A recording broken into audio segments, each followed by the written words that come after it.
I was born and raised in Los Angeles, a California girl who lives by the ethos that most things can be cured by yoga, the beach, or a few avocados. I'm being cheeky, clearly, but it speaks to the temperament I grew up around. With a free-spirited clinical therapist for a mom and the most hard-working father you can imagine. I always had a foot in two worlds because their work and home environments were so vastly different. My mother raised me to be a global citizen, with eyes open to sometimes harsh realities.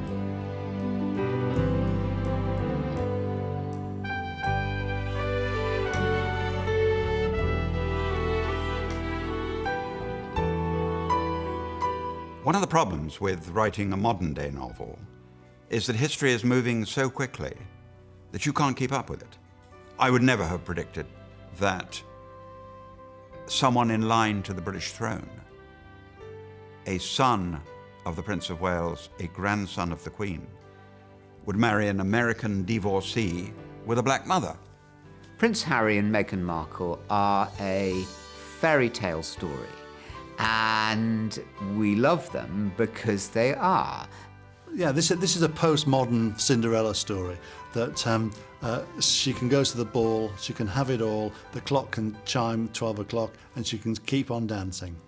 I'm sure when Harry first met Meghan, the first thing he thought was, what an incredibly sexy, attractive woman. He was the most eligible bachelor on the planet. He had his pick of any girl he wanted. Theirs was a relatively chance encounter. They didn't know each other. They'd never met before. They were introduced through a mutual friend. And as soon as Harry walked into the room and saw this beautiful vision before him, he realised, first of all, he had to up his game. And then when he listened to her conversation, articulate, intelligent, well-travelled, but also someone who was a humanitarian, he also realised that she was the one for him. But I'm told that very quickly Harry realised that there was something special about this girl, you know, after the first couple of dates. Everything, all the stars were aligned, everything was just perfect. It was this beautiful woman just sort of literally tripped and fell into my life. I fell into her life. You know, he felt confident enough that he invited her to Botswana. Well, that's his spiritual home. He wouldn't just take anyone to Botswana within a few weeks of meeting them.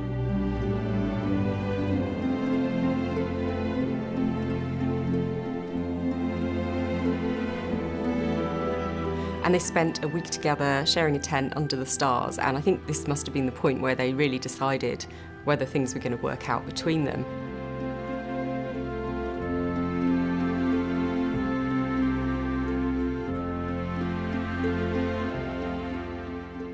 But he did that with Meghan, and, you know, it was under the stars in Botswana, it was all terribly romantic, that I think he really fell in love with her.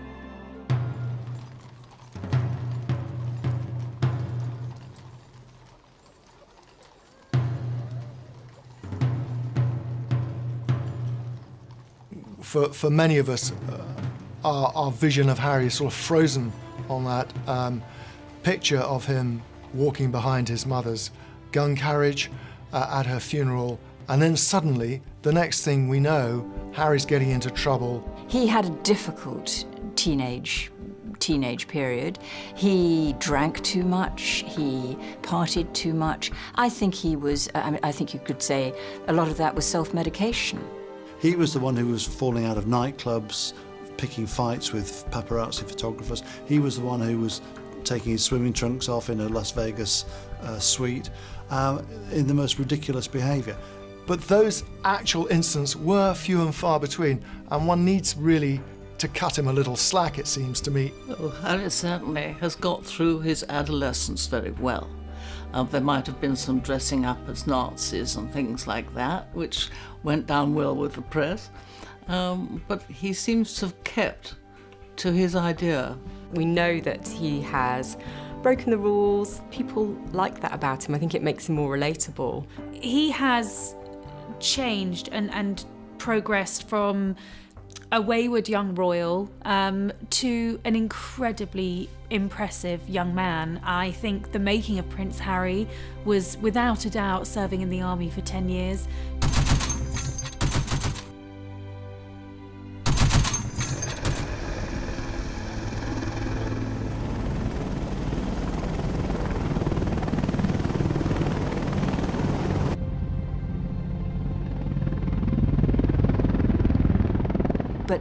Harry absolutely turned a corner, and the army, I think, was the making of Harry.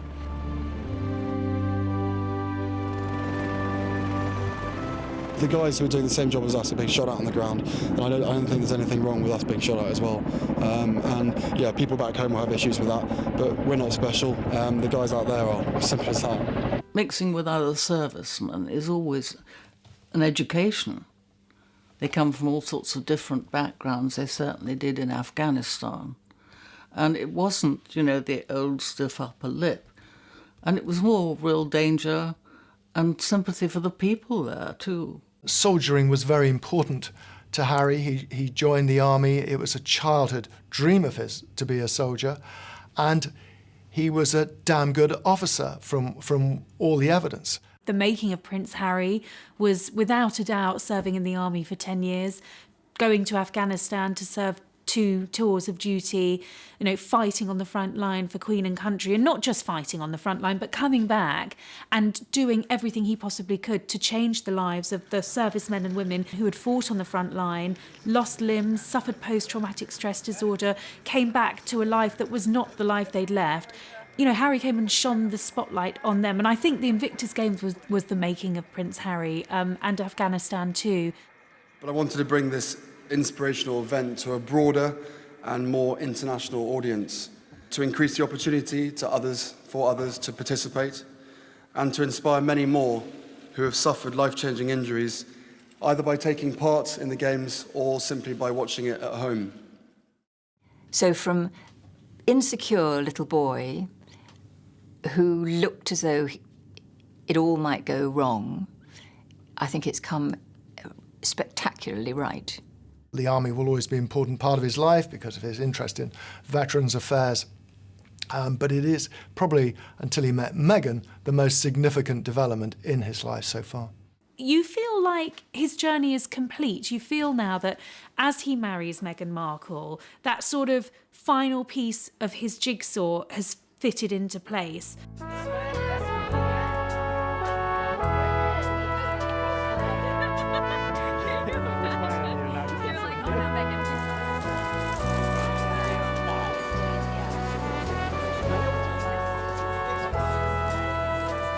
I think Meghan is probably a person of great ambition. I mean, it's quite clear that from an early age she wanted to perform. I mean, she said that she had to start at the bottom and, you know, climbing that slippery pole of stardom to get to the top hasn't been easy. I mean, it cost her first marriage. It's cost her a lot.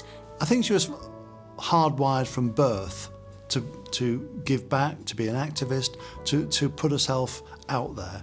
At the same time, she was encouraged by her mother always to look after herself. But the way she went about turning herself into, if not quite a Hollywood A-lister, but into a very successful working actress.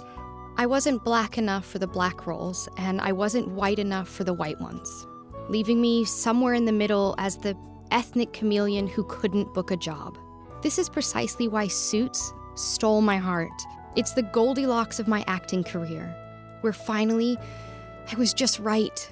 It wasn't as if she just walked straight into that role in Suits. And of course, playing Rachel Zane was the role that shot her to become, well, famous, to becoming a household name. I think you can maybe look to her upbringing. It strikes me that her mother is a fantastic influence on her. We know she's been a social worker, she's a yoga teacher. She obviously cares a lot about society, and we know that from a young age she was exposing Meghan to things like slums in Jamaica they visited on holiday. She was raised in a very nice leafy suburb in Los Angeles, and she went to a good prep school. And actually the reason that her father was able to afford to send her to that school was because he won the lottery. He won $750,000. She was taught by her father the virtues of hard work. He would work 80, 90 hours a week as a lighting director. So this combination, and also the fact that she always felt something of an outsider, because she never really at school joined in with, say, the African American group or the white girls, and people were kind of shocked when they saw her mother, who's African American. They thought she was Italian. She's lived in a world where people have made racist remarks, not knowing that she's actually biracial. And I think growing up, her mother, Doria, was very determined, I think, that Meghan grew up aware that she grew up in quite a privileged background, but there were others that were less lucky than she was. So she's had to learn from quite an early age not only to be diplomatic with her parents, who split up when she was just 2, but be diplomatic with the outside world. She's learned to bend, she's learned to be fluid, she's learned to see the other point of view. That is what I grew up seeing. So that is what I grew up being. A young adult with a social conscience, to do what I could, and to, at the very least, speak up when I knew something was wrong. Young people view the royal family, like everything else, very differently to their parents. And the fact that this figure, Meghan Markle, is a divorcee, is from a mixed race background, is an actress, is attractive to them. It makes them feel that the monarchy is not somehow up on a remote pedestal. It's not something that their grandparents like and get excited about. It's something for them. I think that when you've got an American who's argued for gender equality, but also is accepted by the royal family, that shows to me that Britain is changing as a nation, and that the royal family is reflecting that change. The Queen has gone further than any of her predecessors in sort of coming off her gilded throne and mixing with people and thinking ahead of what will please people. We are seeing a transition. As slow as it is happening. So I think the monarchy has reached a point where it absolutely knows it needs to modernise. It knows it needs to move forward. It knows it needs to do that in order to stay relevant. And at the helm of that movement are the young royals, because they are the ones that people can connect with. Prince William, Prince Harry and the Duchess of Cambridge are really reaching out to people. They go and they meet all sorts of people, and they're very open. And I think that that's the future of the monarchy, really. We'll never let it be said that the royal family is not above adapting. I mean, it has survived 1,000 years of change and remained in situ. It is brilliant at navigating its way through changes in social life, the mores of the time. They've done it many, many times. They reinvent themselves every few generations. It's a remarkable journey that the royal family has been on, and it shows great resilience and adaptability, and I think relevance. The monarchy must be relevant to the people. If the people do not feel that the monarchy is relevant, we will no longer have a monarchy. The great thing that I feel about this marriage between Meghan and Harry is that Meghan is, she's representative of a great many people in our society today. When you look back to the 1970s and early 1980s, the royal family was a do-not-touch, white-gloved, big handbags monarchy. What a transformation in the last few years. When I was a child, you were taught that the secret of the royal family was their distance. And once they broke that, the game would be up. And in my youth, I believed that. I now believe the exact opposite, that they've joined in with the modern world. And that is why the British people not only accept them, but like them. I mean, the royal family has been likened to a soap opera for the last 30 years. I mean, ever since the arrival of Princess Diana, transformed, or rather stayed, inward-looking, conventional institution into something which attracted the world's interest. I mean, that was the Diana effect. There is clearly a danger that they become seen simply as sort of celebrities. But I think that they're not that. I think the royal family have a genuine role to play both in this country and abroad. They do help unify the nation in a way that political figures in a very divisive time no longer can. Having A woman like this, as a member of our royal family, a senior member of our royal family, will make a whole lot of people who weren't that interested in the royal family suddenly become interested in them. Well, Prince Harry at the time was fifth in line to the throne when he decided he was going to propose to Meghan Markle, and being fifth in line to the throne, he was required to ask his grandmother's permission to wed. The Queen's a very pragmatic woman. She has been thrilled and delighted at the way her grandchildren have made successes of their marriages in the way that her own children failed, signally failed. And I think it has been a sense of great joy for her latter years to see the happiness that they've enjoyed and they've had. The Queen must be delighted that her family is continuing to grow. We know she's very fond of Prince Harry, and seeing him happy with someone and creating a future together with Meghan must be incredibly satisfying for her. But also I'm sure she's very mindful of the work that Meghan's done and her ability and the talents that she brings, if you like, to the role. And I think, it's only going to reflect very positively on the rest of the family. The fact that he's marrying someone so diversely different from anyone else that any of her children or grandchildren have married is probably has given the Queen a sense of pride. The last time, of course, that marrying a divorcee was contemplated was Edward VIII and Wallis Simpson. It almost brought the monarchy to an end. It was catastrophic.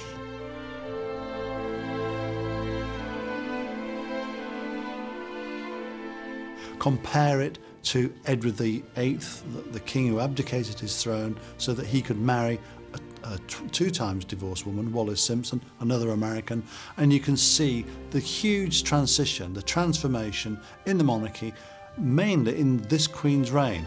Times have changed so dramatically. When the Queen came to the throne, divorcees were not welcome at court. Now 3 of her 4 children are divorced. Her heir, Prince Charles, is a divorcee who is married to a divorcee.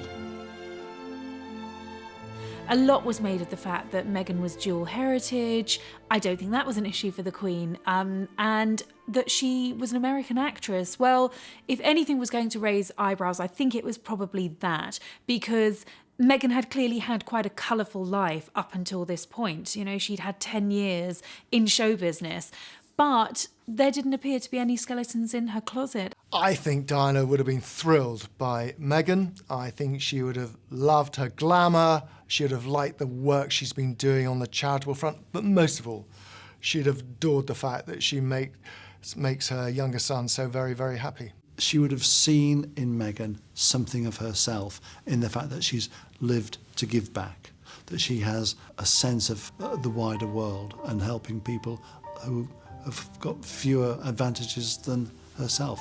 So she would have been thrilled too to see that Harry is no longer wild Harry, but mature Harry. It's impossible to avoid a comparison with the late Princess Diana. Meghan obviously has this incredible natural rapport with especially children and people. She's very at ease with them. Obviously she looks very glamorous and beautiful, but again, like Princess Diana before her, she has chosen to champion causes which might traditionally raise eyebrows, I suppose. And she doesn't seem frightened to get in and get stuck into the things that she cares about. Yeah, I think there's something mythic about this, that in a way Prince Charles had his quest to find a woman and found the wrong one. He was looking in the wrong places. Harry found his straight away. And it's interesting that he's not allowed any kind of second doubts, second thoughts to come into it. He hasn't allowed the palace courtiers to say, well, are you sure, sir? Are you absolutely right in your own mind about this? Because he's been certain from day one. We're thrilled, thank you very much, to both of them.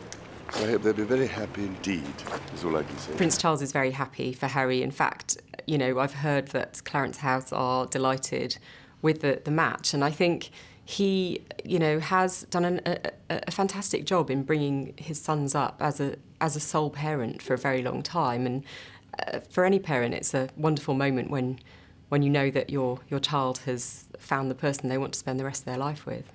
But I think that Charles is very proud of Harry, and I think they have quite a lot in common, the two of them.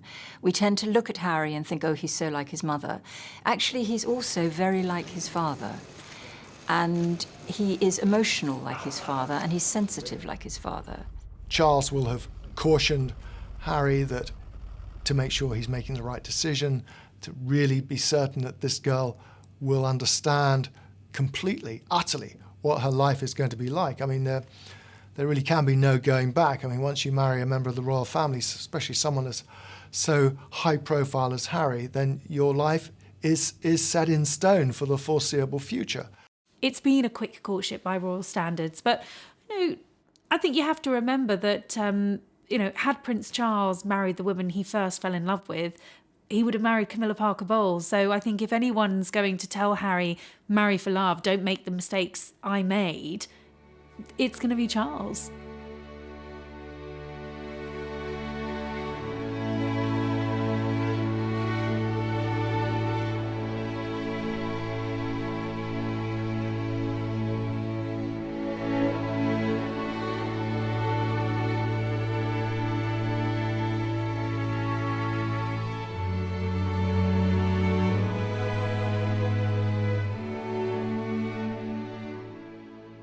I'd never even heard about her until this friend said Meghan Markle. I was like, right, okay, give me a bit of background. What's going on here? So no, I'd never watched Suits. I'd never heard of Meghan before, and I was beautifully surprised when I walked into that room and saw her, and there she was sitting there. I was like, okay, well, I really have to up my game. 3, maybe 4 weeks later, that I managed to persuade her to come and join me in Botswana, and we camped out with each other under the stars. She came and joined me for 5 days out there, which was absolutely fantastic. So then we were really by ourselves, which was crucial to me to make sure that we had a chance to get to know each other. I don't see it as giving anything up. I just see it as a change. It's a new challenge. It's a new chapter. I think Harry is self-aware enough to realise that he is the supplicant. He is the one who is desperate for somebody to say, I will, because he knows how difficult it is moving into this family. Everybody's talked about, the glamour of it and all the rest of it. It ain't that glamorous. I mean, when she went on her first walkabout in Nottingham, she'll have been told, well, just think of it like the red carpet, except that there's no red carpet, it's colder and it's wetter, and you're talking about the weather, you're not talking about LA traffic.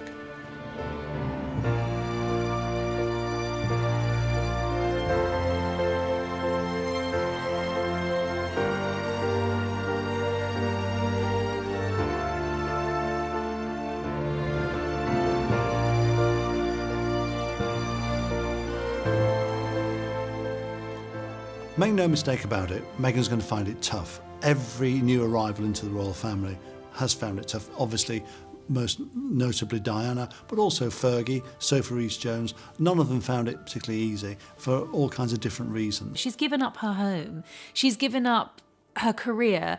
She's given up everything, really, to move to the UK, to become a member of the royal family. She's given up her private life, which is just a huge thing for anyone to have to do. So you don't do that without really knowing that this is the real deal. And I think she very much feels that about Harry. Kensington Palace, quite frankly, yes, it's a village, but it can also feel a bit like a prison. And Diana certainly felt it was like an open prison. And she will find it difficult just, getting out and about. She's not going to be able to just switch off. She doesn't just get to walk around the streets anymore as a private individual. The difficulties for her is that she's had a successful career. She's been able to get on a plane and go to Cuba and go snorkeling in the Caribbean and go to Africa on a humanitarian mission at the drop of a hat. And she's not had to answer to anybody. She was representing major Canadian brands and major Canadian charities when she met Harry. So she's given up an awful lot.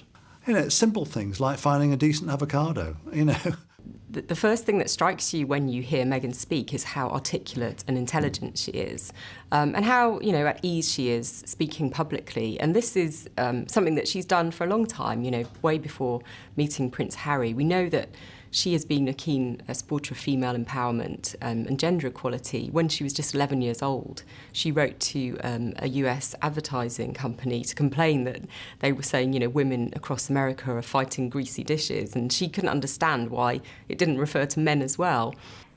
And a few weeks went by, and to my surprise, I received letters of encouragement from Hillary Clinton, from Linda Ellerbee, and from Gloria Allred. It was amazing. And it was roughly a month later when the soap manufacturer, Procter & Gamble, changed the commercial for their Ivory Clear dishwashing liquid. They changed it from "Women all over America are fighting greasy pots and pans" to "People all over America."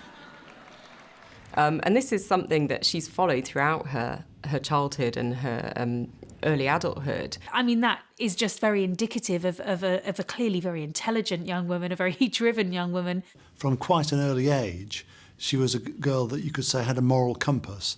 That is to say, she knew what was right and what was wrong. And her mother, Doria, was very instrumental in that.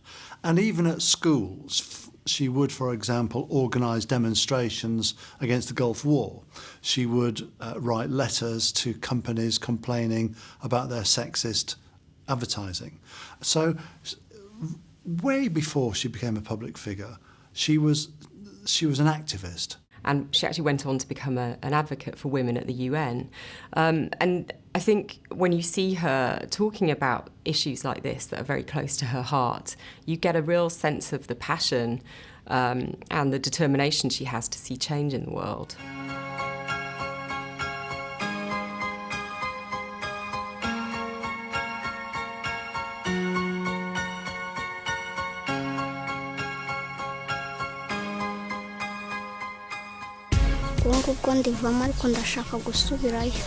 I used to go to school.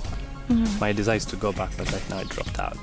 Fetching water from a far distance, she gets to school late, and the other thing, getting sick regularly because of the water infections. I'm so sorry. Yeah. This is the water that she's going through all this work to get. It's keeping her out of school and making her sick as well. So it's time to build some wells and make things a lot better than what we're seeing here.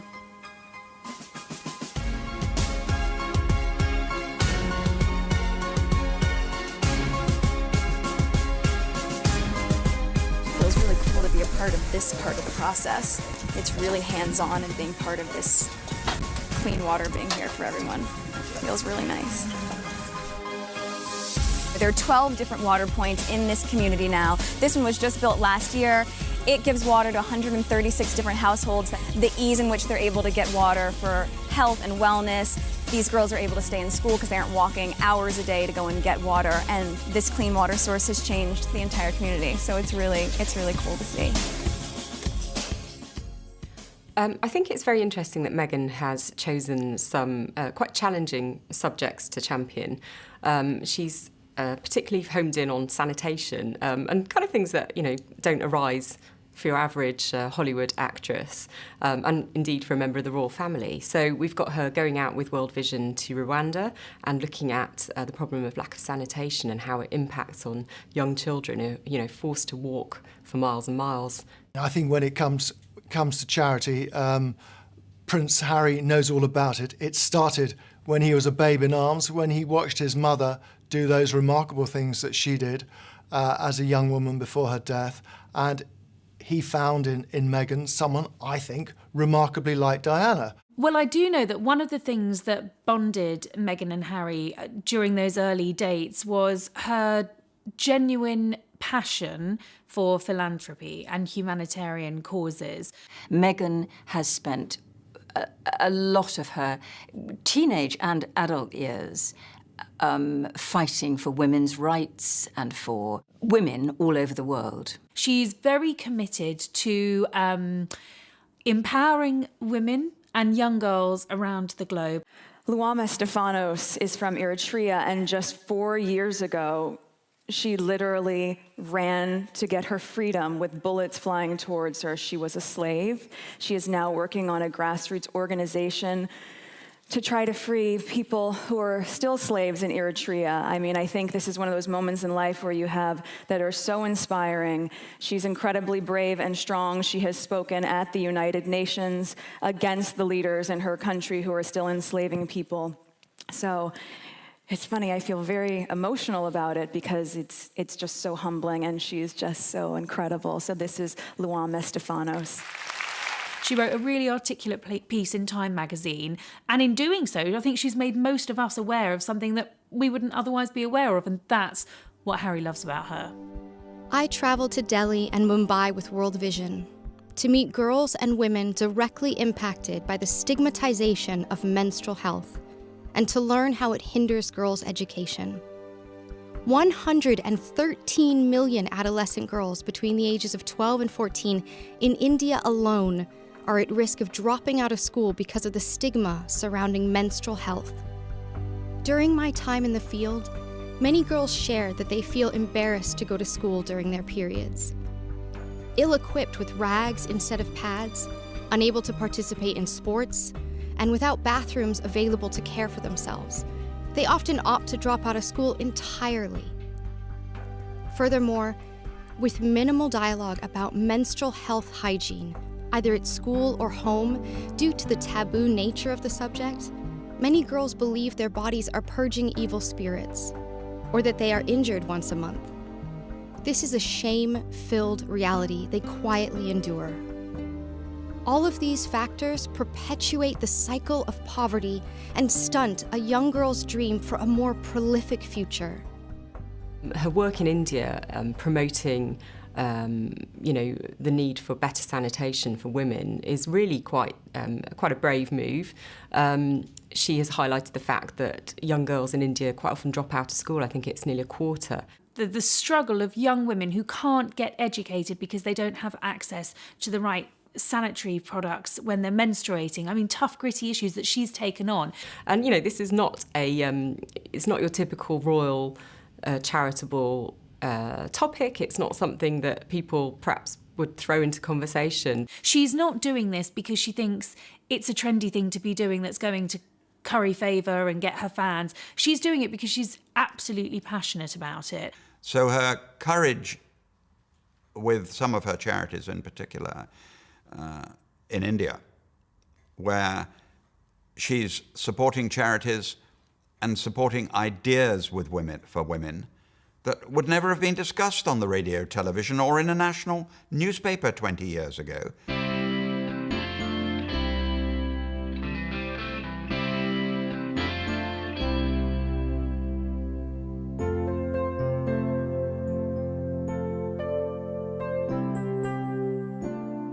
Harry, when he was 18 years old, on his gap year, spent some months in Lesotho, which is the landlocked, beautiful landlocked kingdom in the middle of South Africa, which has been utterly devastated by AIDS. He founded a charity called Sentabale. He came home to his father, aged 18, and said, I want to help these people. I want to start a charity. And his father said, you're far too young. You need to get into the army first, and we'll talk about it when you've done your army service. And he said, no, I want to do it now. And he was utterly determined, and he did. And he started Sentabale, which cares for the orphans who have been orphaned by AIDS. This is a topic that has drifted from the headlines, but remains an urgent challenge. In southern Africa, the epidemic remains the biggest killer of adolescents. Here in the UK, more people have the virus than ever before. What we know is that HIV is a virus that thrives off silence and feeds on stigma. I think we'll see Meghan heavily involved with Sentabale in the future. It's something that Harry is hugely passionate about. And he still has a connection with many of the children helped by his charity. One in particular is a boy called Mutsu, who he first met as a 4-year-old, and was one of the children who inspired him to set this charity up in memory of his mother, Princess Diana. Because he felt a connection with these children who are AIDS orphans. They had that shared sense of loss, which he felt moved by and wanted to do something about. And he's gone back, so many times over the years. And I was lucky enough to see him reunited with Mutsu a couple of years ago at the opening of the Mamahato Centre in Lesotho. And it was a really beautiful moment. And I'd love to see him introducing Mutsu to Meghan at some point as well. There's a real sort of sense of commitment from Prince Harry. When he cares about something, he will go back and back and back. And I'm sure he's desperate to share this with Meghan. I've got my polo boots. You're an idiot. My polo boots up my car. Get this on camera. You forgot your boots. Oh my God. William and Harry have been the best of friends all their lives. They are as close as brothers can be. Largely, I suspect, because of the difficulties in their childhood, they clung to one another. They are two very different people. William is a very measured, careful, controlling sort of man. Harry is very instinctive and bristling with ideas and get up and go, and he makes instant decisions. Those brothers are unbreakably close. There is a bond that just can't be fractured. And so I expect that Harry will always be William's right-hand man. And while he's slipped down the order of succession, it doesn't really matter. He is the person that William's going to turn to when William is eventually on the throne. Harry is a perfect foil for his brother. And Meghan is a very glamorous addition to the royal family. And let's not forget that the royal family is not just about substance, it's also about style. And she really brings a kind of Hollywood gloss, a Hollywood glamour to the royal family, in the same way as Grace Kelly did with the Monegasque royal family in the 1950s. Well, the last American actress to marry a European royal was Grace Kelly from Philadelphia, who was a famous queen of Hollywood in her time. And so it was very unlikely that somehow she'd end up Princess of Monaco, but she did in a very glamorous wedding to Prince Rainier.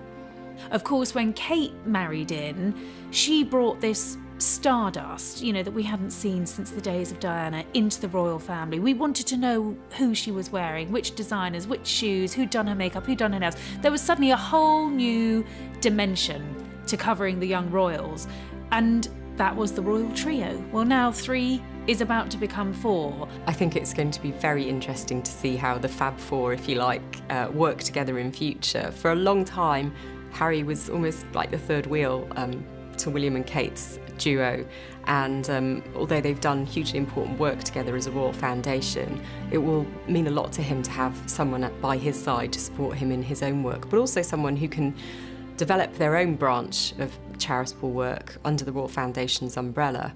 We are fully aware that with any institution, longevity comes with adapting to the ever-changing times.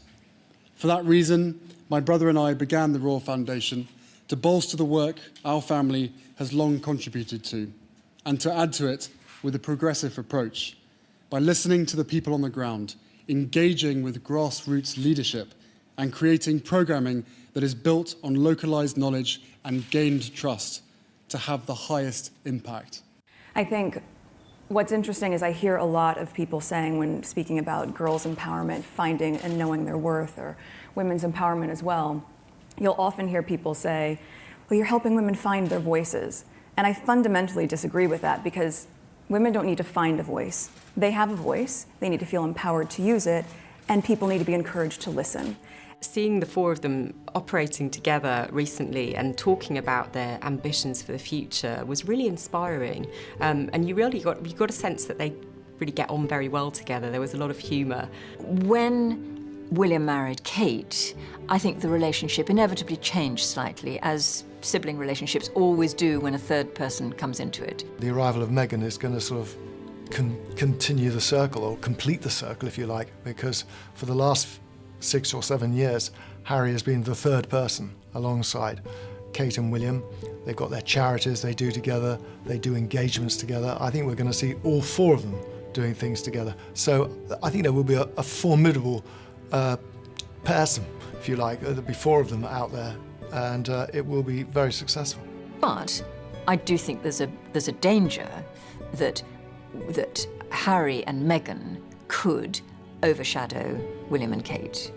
The fact that Meghan brings so much experience in terms of her life in the public eye and her humanitarian work is hugely beneficial in terms of courtiers looking at how best to prepare her for her new life. It's a massive seismic leap to go from Hollywood to Kensington Palace, and it's a massive transition.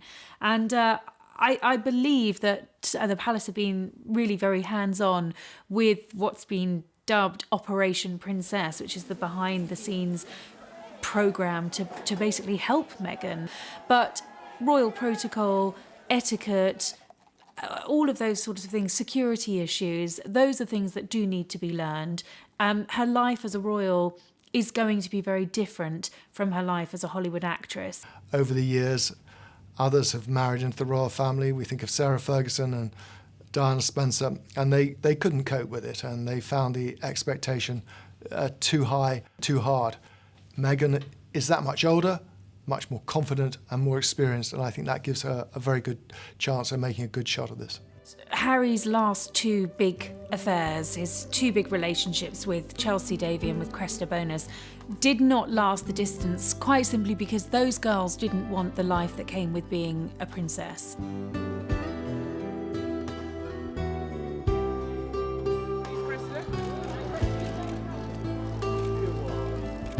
But I do think that what really scared both of them off was the attentions of the press. I think they were 2 very private girls who hated suddenly having their lives and their friends and their families trampled over by the media. They, perhaps struggled with the spotlight, with the media attention, and perhaps also with the role that they would take on were their relationship to continue with the prince. Meghan has had a head start being an actress, without a doubt. She's used to the cameras. She's very media savvy. She knows how this world works. But Harry did shoot a warning shot over the bows of the media very early on. 6 months after they had been seeing one another, the news got out and nasty stories started appearing. As soon as there was any kind of racist remarks in the media, he was straight onto it. And Harry, at that point, issued a statement, which is completely unprecedented. And he just said, back off. I tried to warn you as much as possible, but I think both of us were totally surprised by the reaction after the first 5-6 months of what we had to ourselves of what actually happened from then. So I think you can have as many conversations as you want and try and prepare as much as possible, but we were totally unprepared for what happened after that. Harry has taken time to find the woman he wants to share the rest of his life with. He's had other girlfriends, of course, other romances, which might have gone the distance, but for various reasons they haven't worked out. And I think with Meghan Markle, he has found someone in whom he can have a long and happy and fulfilling relationship. And I think in Meghan, he's found someone who possibly he can unburden to, but whoever it is, whatever it is she has, she can reach inside him, she can help him, she can understand him. And I think all those things are incredibly positive. Of course, in Prince Harry, she has the greatest mentor she could ask for, someone who has grown up in front of the world's lens and knows the falls, the pitfalls, the advantages and everything that comes with being a royal and is in, well, the best position, really, to teach Meghan the ropes. So in finding Meghan, really, as Harry said himself, the stars were aligned. He not only found this beautiful, intelligent woman, he talked about having to up his conversational game when he first met her, but he's also found someone that, in his own words, is so good at the job itself, because she's done it before. She's used to being in front of the cameras, dealing with the public albeit not to the extent that she now is. But she has had this humanitarian interest already. She's got life experience. She's been out there and done something and been incredibly successful. So, I think she brings a great deal with her. The world is now more connected than ever, thanks to the internet and social media. It is part of our everyday lives and has fundamentally changed the way that we communicate. As a result, the young leaders of today have the greatest opportunity of any in our history to reach out across the Commonwealth and affect change on a global scale. Meghan and Harry are going to be the foreign arm of the royal family. They'll be working more in the Commonwealth. After all, Prince Harry's always called Africa his second home. So I'm sure that over the next 10, 15 years, you will see them living outside Britain rather more than William and Kate, who will be the domestic arm of the royal family. They see themselves as a team doing things. They mentioned in that interview they gave on their engagement that the Commonwealth was going to feature large in their future life together. What's been really exciting as we talk about the transition of this out of my career but into the role is that, as you said, the causes that have been very important to me I can focus even more energy on, because very early out of the gate, I think you realize once you have access or a voice that people are willing to listen to, with that comes a lot of responsibility. And also being able to go around to the Commonwealth, I think it's just the beginning of the... There's a lot to do. Really? There's a lot to do.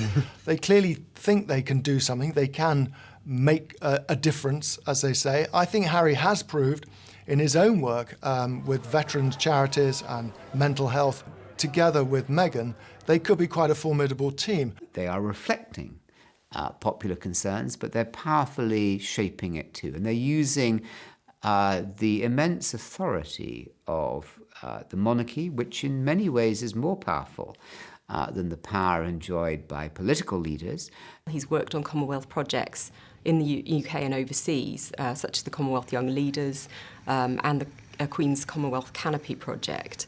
And I think I'd love to see the two of them taking on sort of ambassadorial roles, if you like, and going around the world and really working their magic. People on the street know.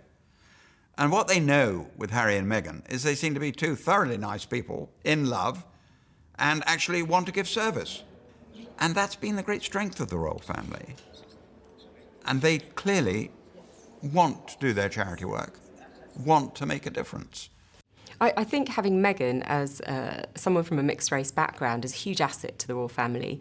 It makes them more representative of the UK, but also the Commonwealth and the wider world, at a time when perhaps politically Britain is in danger of isolating itself a little. And I think it sends a really important message, and of course it can only be a huge bonus for UK-US relationships.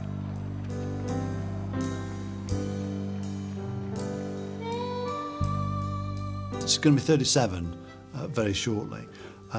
Time is ticking. Harry's made it perfectly clear he wants children, so has she. And, I would predict that, by the time she's 40, she's had a couple of kids. We'd all love to see him with children of his own, and I think it will happen sooner than later. I think the fact that she's 2 or 3 years older than him, and the fact that she's had a life, she understands a lot more about life than Harry does. She's lived way outside the goldfish bowl of royalty. And you do feel and believe that there's something about their love for each other which is sparked by their mutual concern for the least advantaged. She's not some shy, retiring princess. She's articulate, she knows her own mind, and I think she'll bring a lot of refreshing change and continuity to the royal family. But what I do think that Harry's marriage to Meghan will do is bring a whole lot of people who have not necessarily felt the monarchy was so relevant for them. It will bring them into the fold. But she's a strong woman, and I'm sure she'll find her way. They really seem to bounce off each other and have fun together, but they recognise their power as a couple, is going to amplify things in a way that even as individuals with great star power they couldn't. And finally, they are blissfully, honestly, head over heels in love. I mean, you can't fake that sort of chemistry. They're clearly besotted with each other. You know, when you watch them on engagements, they can't keep their hands off each other. With Meghan Markle, it seems he's picked an equal, someone who can stand shoulder to shoulder with him. They've caught the time, and they've caught it appropriately for them. That, I think, is a bit of luck. We got lucky with Prince Harry and Meghan. We got lucky, and we should take advantage of it. Are they ahead of the public? No, they're with the public. I mean, quite frankly, a Hollywood scriptwriter couldn't have made this script any better. With fame comes opportunity, but it also includes responsibility. To advocate and share, to focus less on glass slippers and more on pushing through glass ceilings. And, if I'm lucky enough, to inspire.